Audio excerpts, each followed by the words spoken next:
Hola amigos y seguidores de SE International, soy Lina González, agente licenciada de inmigración, y hoy quiero hablarte sobre la famosa Work to Resident Visa, de la cual se ha hablado mucho, en particular porque a partir del segundo semestre del año esta categoría va a ser reemplazada por una nueva categoría de visado de trabajo. Entonces quiero contarte hoy de qué se trata y cómo aprovechar este primer semestre del 2021 para poder sacar esta Work to Resident, que fundamentalmente te permite aplicar residencia después de 24 meses de tener este visado en especial.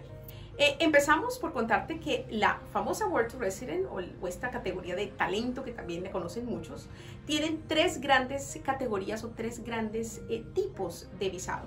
El primero es la Work to Resident bajo la categoría de Accredited Employer, y fundamentalmente es ese visado que se puede dar si tú trabajas para algún empleador acreditado, de aquella lista que se llama la lista de empleadores acreditados o de Accredited Employers, que puedes conseguir, y te vamos a dejar todos los detalles en este video para que conozcas un poco más quiénes son esos empleadores acreditados.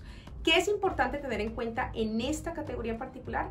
Que el salario tiene que ser al menos $79,560 por año para poder ser elegibles en esta categoría. La segunda categoría de la Work to Resident de la que te quiero hablar en el día de hoy es la Long Term Skill Shortage List. Fundamentalmente es para personas que tengan un trabajo o una ocupación que esté en esta lista de necesidades a largo plazo en Nueva Zelanda, y ojo, tienen que cumplir los requisitos que aparecen en esa lista para esa ocupación, que en muchos casos es tener un estudio relevante y adicionalmente tener algunos años de experiencia.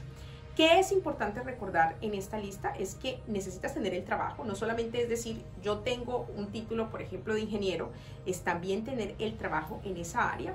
No necesariamente el salario debe ser la media nacional, puede ser inferior, pero tiene que ser coherente con el mercado laboral. Es decir, no puede ser un título de ingeniero, pero que te paguen el salario mínimo, porque no es coherente con el mercado laboral. Así que si tú consideras que tienes un trabajo que esté en la lista, y te pongo ejemplos a continuación, las personas que trabajan en cocina o las personas que tienen un título como chef, las personas que son ingenieros de todo tipo, casi todas las ingenierías están en la Long Term Skill Shortage List. También los que son mecánicos diésel, los que trabajan como food technologists. Bueno, en fin, hay una cantidad de ocupaciones que las personas a veces no conocen, que de pronto ya tú estás trabajando y que, ojo, tu empleador no necesita estar acreditado para necesariamente obtener una visa de Work to Resident bajo la Long Term Skill Shortage List.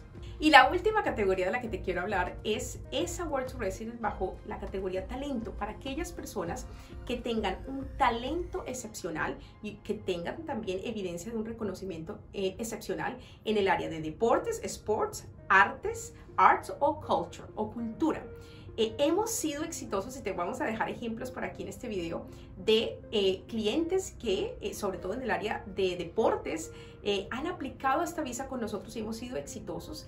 Para estas personas que tienen ese talento excepcional, les recuerdo, no necesariamente tienes que tener un trabajo o una oferta de empleo. Lo importante es que podamos evidenciar tu talento excepcional en esa área en particular. Repito, deportes, sports, culture o arts, y poderle demostrar a inmigración por qué se beneficiaría Nueva Zelanda de tener una persona como tú en el país. Es importante recordar que esta categoría de Sports, Arts and Culture no va a desaparecer en el segundo semestre de 2021. Vas a poder seguir aplicando esta categoría. Las dos primeras que te hablé en el video de hoy sí van a ser reemplazadas en el segundo semestre del año.